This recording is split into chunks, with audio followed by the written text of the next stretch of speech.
자, 6월의 마지막 주입니다. 우리 마지막 주를 하나님 앞에 예배를 드리는데요. 6월 한 달 동안에도 하나님의 은혜 가운데 보내게 하시고, 또한 6월 한 달 동안에도 여러 가지 모습으로 하나님의 영광을 위하여 쓰임을 받았던 여러분들, 한 달 동안 정말 수고 많으셨고, 한 달 동안 애씀 정말 감사드리고, 우리 모두가 우리 좌우 옆에 있는 모든 분들에게 위로와 격려와 우리 축복의 박수, 한 달 동안에도 믿음으로 힘차게 살았던 여러분들을 함께 박수로 축복해 주시기 바랍니다. 수고하셨습니다. 자, 우리가 6월 한 달 동안에 이렇게 살아갈 수 있었던 것도 다 하나님의 은혜인 줄 믿습니다. 6월 한 달 동안 살아가게 하시고, 또한 여러 가지 부족한 가운데서도 하나님께서 함께 하신 하나님의 은혜를 잊지 말고 새롭게 시작되는 7월도 힘차게 출발하는 우리 모두가 되시기를 예수님의 이름으로 축원합니다. 자, 우리가 이제 예배를 드릴 때에 우리 모두가 이제 고개를 드시고 저를 바라보면서 예배를 드렸으면 좋겠습니다. 가끔씩 제가 이렇게 둘러보면서 말씀을 전하다가도 눈빛이 딱 마주치면 서로가 활들짝 놀라는 모습들이 있어요. 가끔씩 보면 이렇게 눈이 마주치면 그분의 어깨가 이렇게 놀라는 그런 모습들이 있고, 저도 당황이 될 때가 있지만 그래도 하나님의 말씀을 들을 때에 여러분 저의 눈과 여러분의 눈이 서로 이렇게 마주치기도 하며, 그렇게 하나님의 말씀에 집중하며 듣고자 하는 예배 훈련들이 매 순간순간마다 되어져야 됩니다. 그래야지만이 우리가 은혜를 받을 수가 있고, 그래야지만이 말씀이 살아 역사하는 삶이 될 수 있는 거예요. 저는 여러분들을 변화시킬 능력이 조금도 없습니다. 그러나 하나님은 하십니다. 하나님의 말씀이 하십니다. 그러하기에 하나님의 말씀에 계속 귀를 기울이고 말씀을 전하고 대언하는, 저를 통해서 은혜가 흘러가게 하시는 하나님의 은혜들을 사모하면서 하나님에게 집중하고 말씀에 집중하는 우리 모두가 되셨으면 좋겠습니다. 그래서 6월 마지막 주 이렇게 예배를 드리고 7월 한 달 동안에도 우리가 그렇게 예배를 드려서 계속해서 신앙이 후퇴하는 신앙이 아니라, 계속해서 신앙과 믿음이 제자리에 머물러 있는 신앙과 믿음이 아니라, 아무리 우리 믿음의 자녀라 할지라도 나이가 어리고 나이가 많고 하나님 앞에서는 중요한 게 아닙니다. 다윗 보세요. 소년이었습니다. 그러함에도 불구하고 전쟁의 잔뼈가 굵은 블레셋의 장군 골리앗을 쓰러뜨리지 않았습니까? 어떻게 설명이 가능합니까? 물리적으로는 설명할 수가 없는 것이죠. 하나님이 함께 하셨기 때문인 줄 믿습니다. 하나님이 다윗과 함께 하셨고, 그 물맷돌 하나에 그 장수가 쓰러지는 역사가 나타나지 않습니까? 오늘 이 시간에 우리 모두가, 모든 세대가 함께 모여서 통합 예배를 드리지만은 저마다 한 사람 한 사람에게 꼭 필요한 은혜를 주실 줄 믿습니다. 오늘 이 시간에 함께 하나님 앞에 예배를 드릴 때에 말씀 한 구절 한 구절들이 우리의 심령을 찔러 쪼개는 역사가 오늘 이 예배 시간에 가득하기를 예수님의 이름으로 축원합니다. 우리가 지난주에 함께 오늘 이 본문의 말씀을 통해서도 함께 나누었습니다. 보혜사 성령님이 누구인지, 보혜사라는 말이 두 단어가 합성된 말이라는 사실을 함께 나누었지요. 그래서 이 합성된 이 보혜사라는 이 말을 풀이하자면 우리 옆에서 우리와 함께 하시어 우리를 도우시는 분이라는 겁니다. 그러니까 성령님은 오늘 이 시간에도 함께 하시고 우리를 늘 도우시는 분이심을 잊지 말아야 된다는 거예요. 자, 그러면 성령님은 누구시냐? 우리와 함께 하셔서 우리를 돕는 분. 이것을 항상 기억하는 것이 중요한 것이죠. 물론 우리 예수를 믿는 모든 이들의 심령 가운데 성령 하나님은 항상 내주하고 계십니다. 여러분, 이렇게 내 마음을 쳐보세요. 이 안에 성령님 계시다. 뭐 이 드라마 대사가 생각나죠? 이 안에 너 있다. 뭐 그게 아니라 우리 안에 성령님이 계심을 믿으시기를 바랍니다. 자, 그렇다면 성령님이 내 안에 계시지만은 나만 도와주시는 분이 아니라는 거예요. 성령님이 내 안에 내주하고 계시지만은 개인적인 차원에서만 머물러 있는 분이 아니라는 겁니다.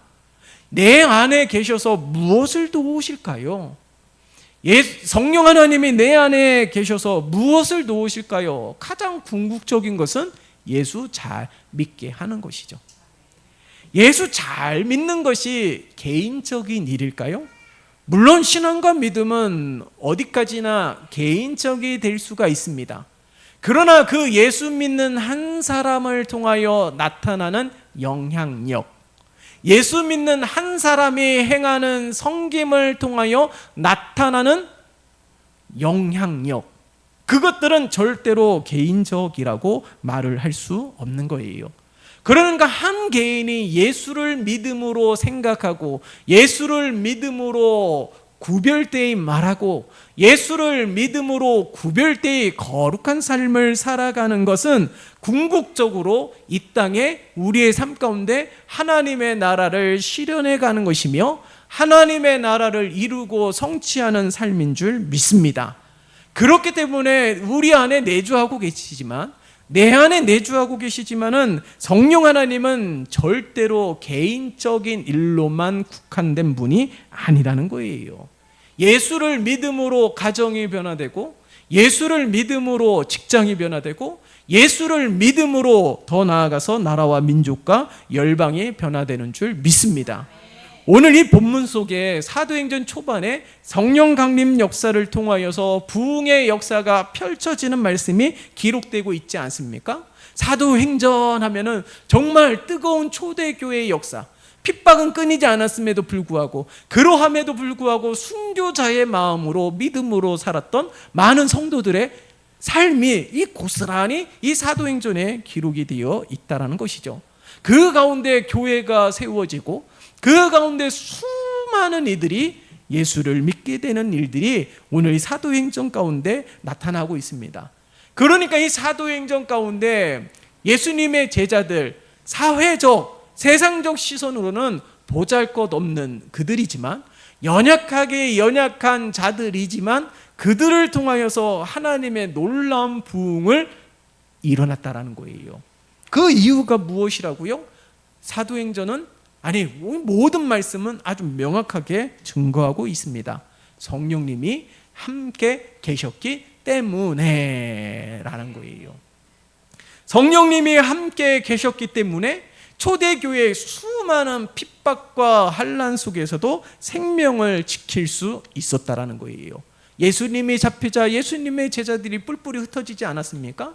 초대교회의 핍박으로 인하여서 많은 예수 믿는 사람들이 그냥 황제를 숭배하기도 하고 예수를 믿는 것을 숨기기도 하고, 그리고 도의적으로 예수를 피하고 제자들처럼 예수를 떠나는 이들이 얼마나 많은 줄 모릅니다.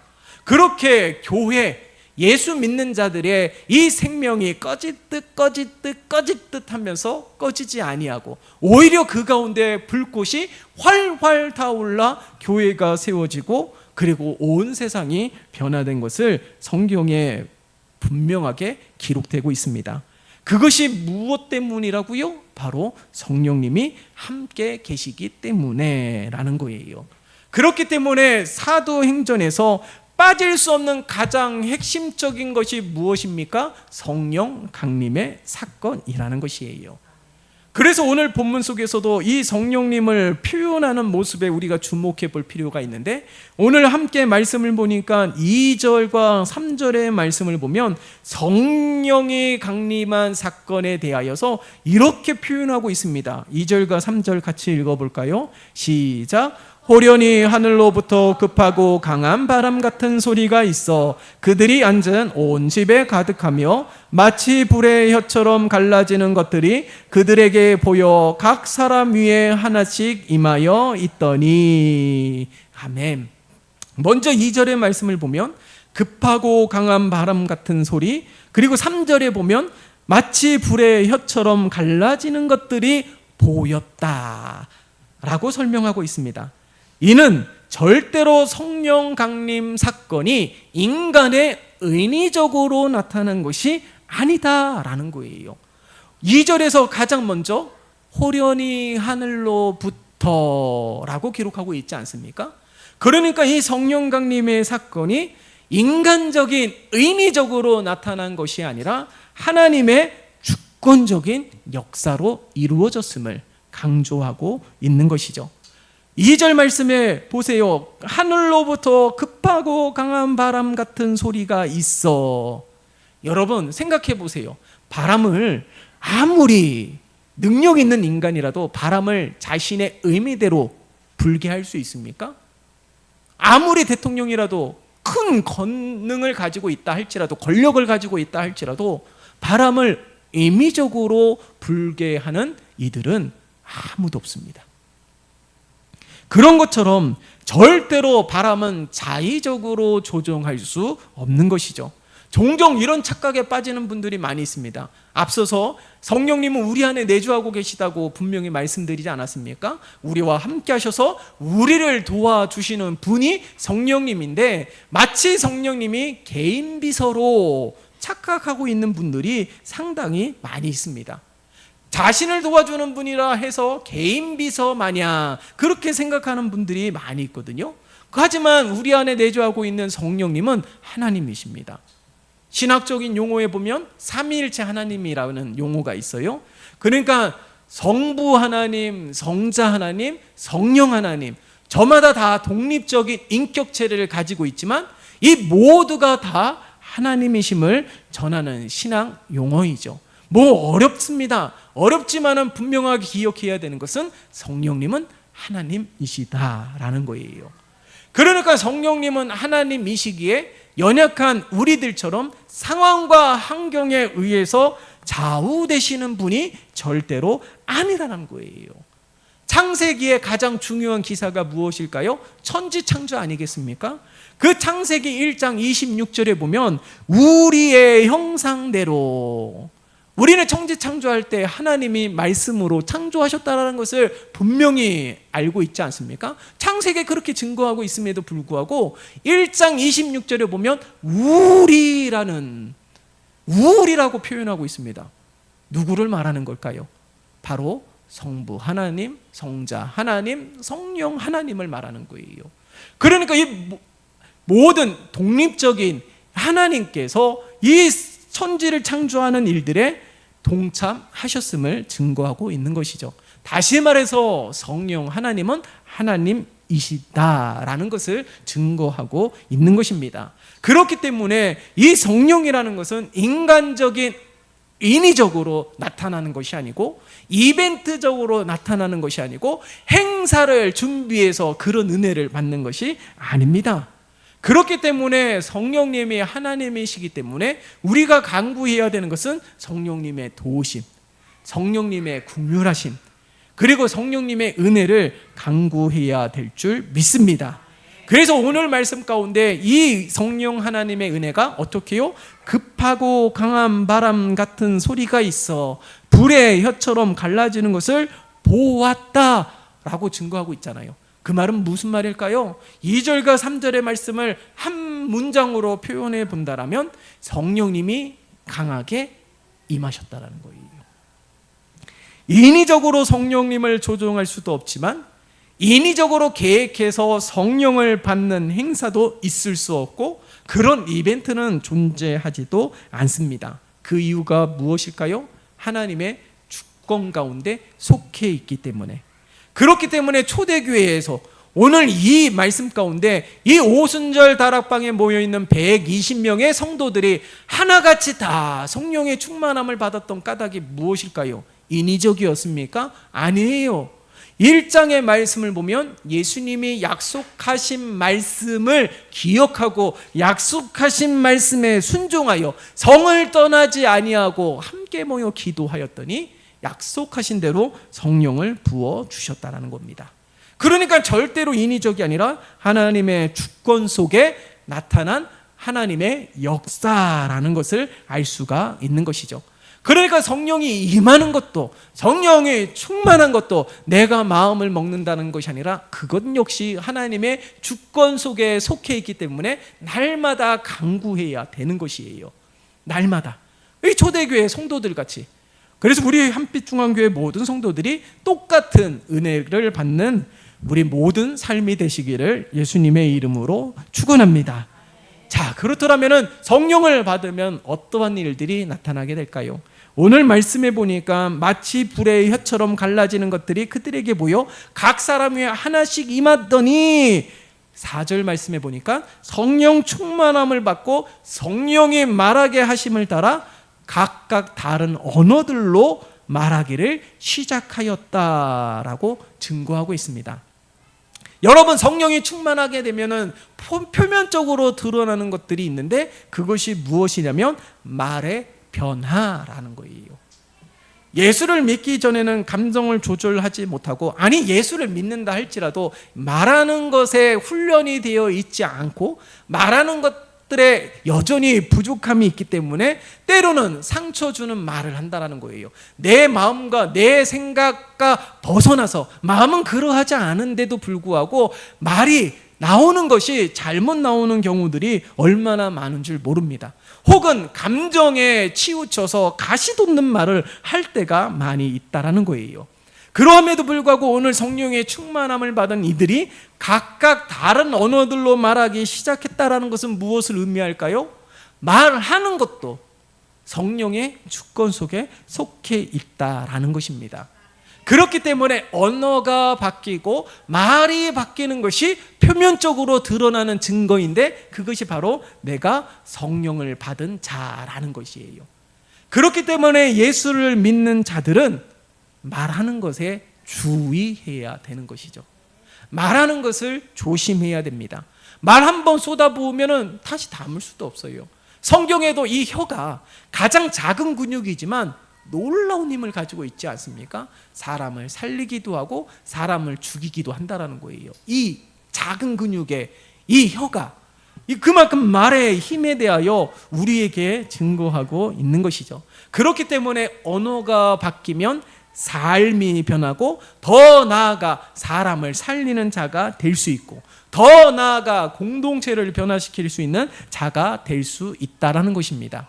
그래서 성경에 보면 소금과 같은 말을 하라는 거예요. 때를 따라 소금과 같은 말.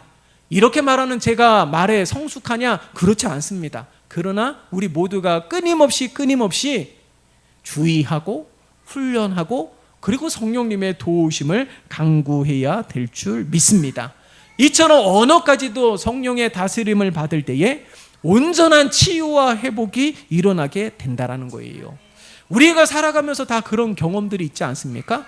누군가의 말 한마디 때문에, 누군가의 위로와 누군가의 격려의 말 한마디 때문에 내 마음이 위로받고 힘을 얻고 다시금 마음 다잡고 힘차게 도전의 삶을 그렇게 출발하였던 경험들이 얼마나 많이 있습니까?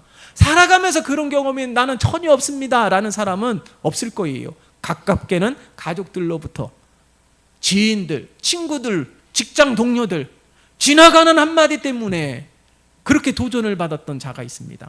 일전에 섬겼던 교회 청년이 입시를 준비하는데 원서를 냈는데 한 군데에서 불합격 소식이 들렸어요.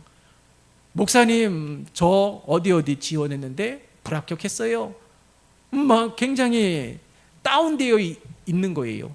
그래서 제가 그랬습니다. 끝날 때까지 끝난 게 아니라고, 하나님께 계속 기도하라고. 그러면서 저는 순간 잊혀졌습니다. 근데 나중에 그 자매가 합격한 다음에 목사님이 그 한마디에 위로가 되었습니다 라는 거예요. 근데 저는 기억 속에 없어요. 내가 무슨 말 했는지, 내가 무슨 말 했냐고. 그랬더니 그 청년이 끝날 때까지 끝난 게 아니라면서요. 제가 그렇게 얘기했냐고.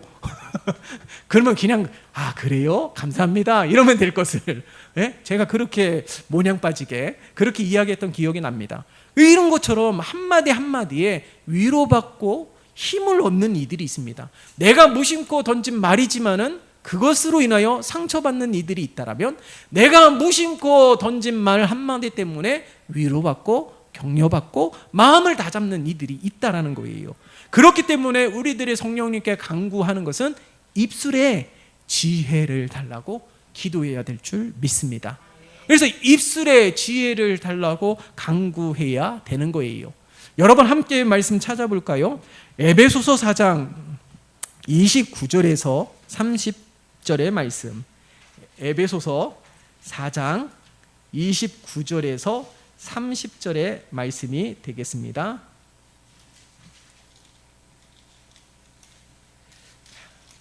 다 찾으셨으면 에베소서 4장 29절과 30절의 말씀 같이 읽어보겠습니다. 신약 성경 315면입니다. 시작. 무릇 더러운 말은 너희 입 밖에도 내지 말고 오직 덕을 세우는데 소용되는 대로 선한 말을 하여 듣는 자들에게 은혜를 끼치게 하라. 하나님의 성령을 근심하게 하지 말라. 그 안에서 너희가 구원의 날까지 인치심을 받았느니라. 아멘. 오늘 이 29절과 30절의 말씀을 보세요. 더럽고 악한 말, 상처를 주게 하는 말, 상대방의 인격을 모독하게 하는 말, 이런 모든 말들이 뭐라고요? 성령님을 근심하게 한다라는 것입니다. 그러니까 언어도 성령님의 다스림 속에 있다라는 것을 명확하게 성경을 통하여 우리에게 증거하고 있는 것입니다. 그렇기 때문에 말하는 것은 끊임없이 훈련을 해야 되는 것이고, 말 한마디 할 때에도 우리 어른들이 우리에게 교훈하는 것이 무엇이에요? 3번을 생각하라고 그러지 않습니까? 그만큼 말의 중요성을 알고 있기 때문에 말 한마디 할 때마다 3번을 생각하면서 말을 하라. 그러니까 함부로 얘기하지 말라라는 우리 선배들의 조언 아니겠습니까? 그런데 오늘 성경에서도 에베소서를 통하여서 악한 말, 모독한 말, 더러운 말들은 누구를 근심케 한다고요? 성령님을 근심케 한다라고 증거하고 있는 것이죠. 그러니까 언어도 성령의 다스림 속에 있다라는 것이에요. 그러니까 내가 성령의 충만함을 받은 예수 믿는 자라는 것이 우리들의 삶 가운데 가장 표면적으로 드러날 때에 내 말이 바뀌게 된다는 거예요. 내 말이. 그렇기 때문에 이 예수님의 성품을 닮아가기 위하여 말하는 것도, 말 한마디조차도 우리가 늘 생각하며 성령님의 입술의 지혜를 강구하며 그렇게 우리가 축복하고 위로되고 때를 따라 소금과 같은 말을 하는 우리 모두가 되시기를 예수님의 이름으로 축원합니다. 그래서 이 6월 한 달 동안에 우리가 알게 모르게 마음은 그렇지 않지만 내가 부족하여서 상처되는 말, 가시 같은 말을 했다라면 우리가 하나님께 회개해야 되는 거예요. 하나님 용서해 주시고 내 입술에 지혜를 허락해 주시어서 나의 삶의 언어도 성숙되게 하시고 성장되게 하시고 나의 입술에서 뱉는 이 한마디가 누군가에게 위로가 되고 격려가 되고 그렇게 플러스가 되는 선한 영향력을 끼치는 삶이 될 수 있도록 성령님, 내 안에 내주하고 계시는 성령님께 간구하는 우리 모두가 되시기를 예수님의 이름으로 축원합니다. 또 하나 있다면 성령님이 역사하시면 어떠한 일들이 나타날까요? 오늘 말씀해 보니까 분열된 마음이 하나 되게 하시는, 이것도 성령의 역사라는 것입니다. 여러분, 성령이 임하자 모인 이들이 각 나라의 말로 기도하기 시작하였고, 참 어려운 일들이지만 저들이 영어를 배우고 저들이 중국어를 배우고 저들이 일본어를 배웠다라는 말이 아니에요.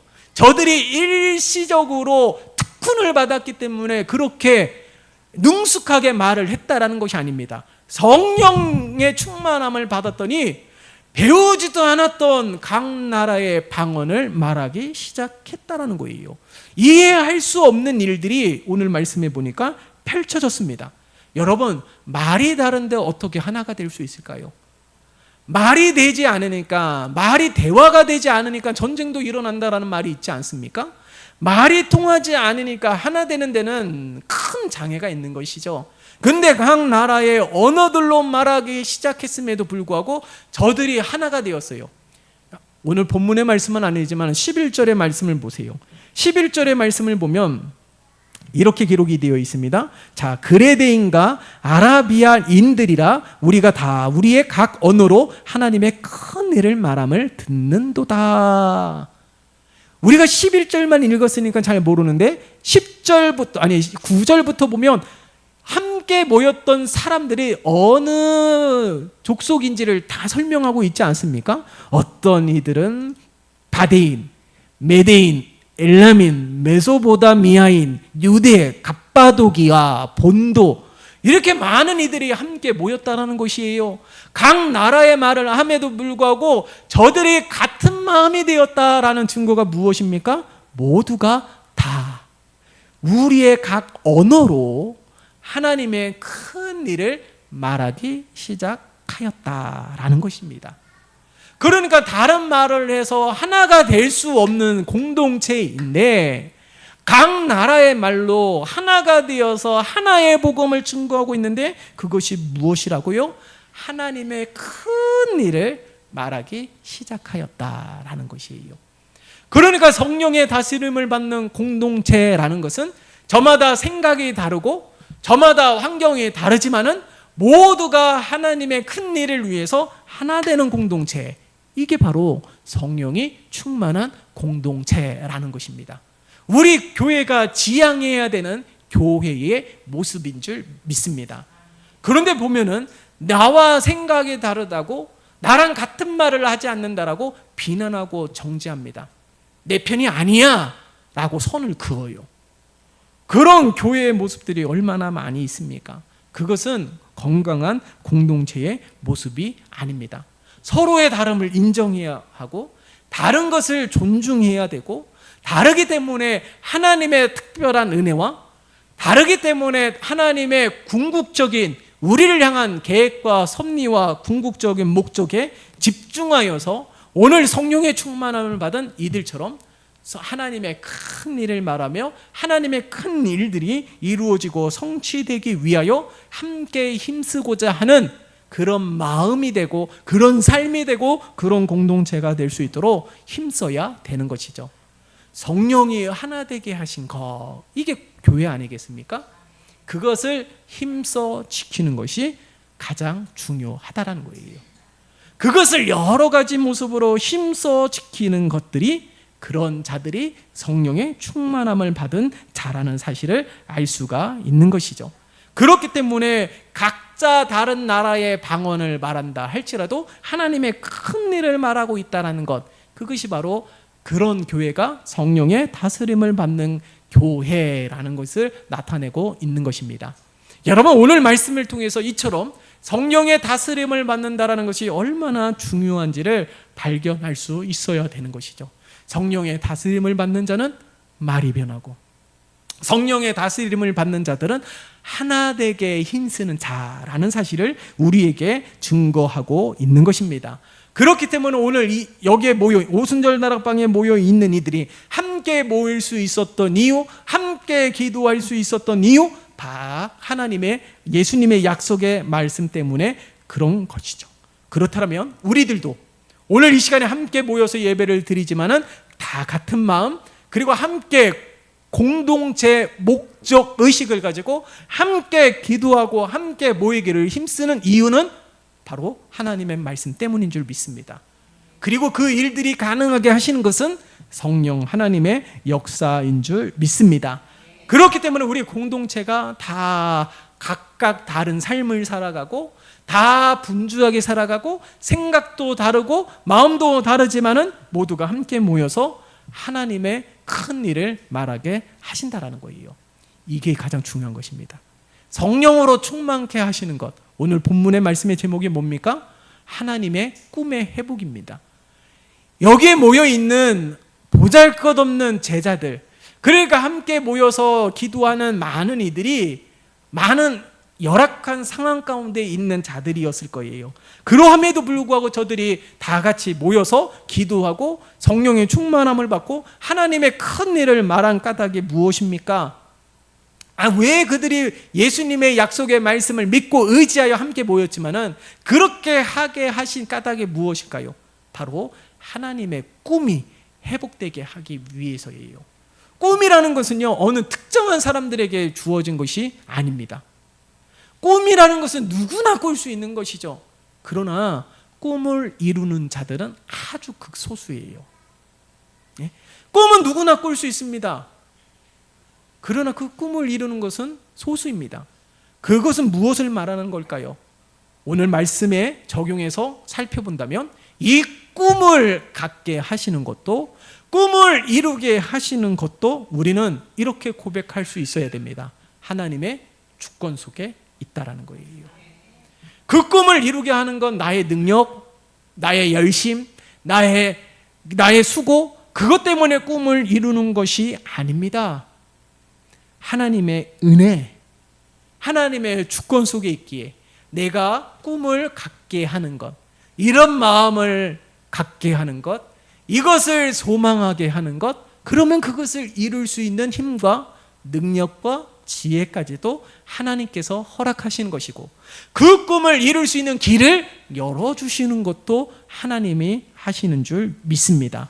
그렇기 때문에 꿈은 누구에게나 꿀 수 있는 것이지만은 그 꿈을 이루고 성취하는 이들은 소수인데, 그 소수가 바라기는 우리 모두가 되시기를 예수님의 이름으로 축원합니다. 왜요? 하나님께 속해 있기 때문에. 그렇기 때문에 우리들은 날마다 하나님 앞에 간구해야 되는 거예요. 사도행전 하면은 수많은 기적과 이적들이 나타나고 수많은 교회들이 세워지고 수많은 이들이 예수를 믿게 되는 일들이 나타나게 되었지만은 이 하나님의 큰 일을 말하기 시작하였다라는 것이 사도행전 초반이에요. 근데 사도행전 말미에는 그 하나님의 꿈이 완성되지 않았습니다. 계속해서 현재 진행형이죠. 마찬가지로 오늘날에도 이 하나님의 꿈이 현재 진행형입니다. 앞으로 계속 되어져야 할 일이라는 거예요. 멈추지 말고 계속해서 되어져야 하는 일이기에 우리들은 여전히 성령의 다스림을 받고, 우리들은 여전히 성령님의 도우심을 간구하고 성령님의 지혜를 간구하면서 우리에게 맡겨진 모든 일들을 오늘 이 오순절의 다락방에 모여있는 성도들과 같이 함께 모이기를 힘쓰고 함께 기도하고 함께 하나님의 큰 일을 말함으로 하나님의 꿈이 회복되고, 이 하나님의 꿈을 소망하면서 하나님의 꿈을 실현할 수 있는 우리 모두가 되시기를 예수님의 이름으로 축원합니다. 그러니까 부흥이라는 것은요, 하나님의 꿈의 회복이 부흥이라는 거예요. 간절히 소망하는 이 하나님의 꿈이 회복되어짐으로 말미암아 함께 모이는 열심이 나타나는 것이고, 하나님의 꿈이 회복되어짐으로 말미암아 함께 기도하는 열심이 회복되어지는 것이죠. 지금도 이 하나님의 꿈은 지금도 현재 진행형입니다. 그러므로 우리 모두가 이처럼 성령의 충만함을 받아 하나님의 꿈이 회복이 되고 이 하나님의 꿈을 소망함으로 말미암아 각자 행하고 있는 삶의 터전에서 앞으로 행해야 될 수많은 일들 가운데 하나님의 꿈이 실현되고 성취되어지는 복된 삶이 되시기를 예수님의 이름으로 축원합니다.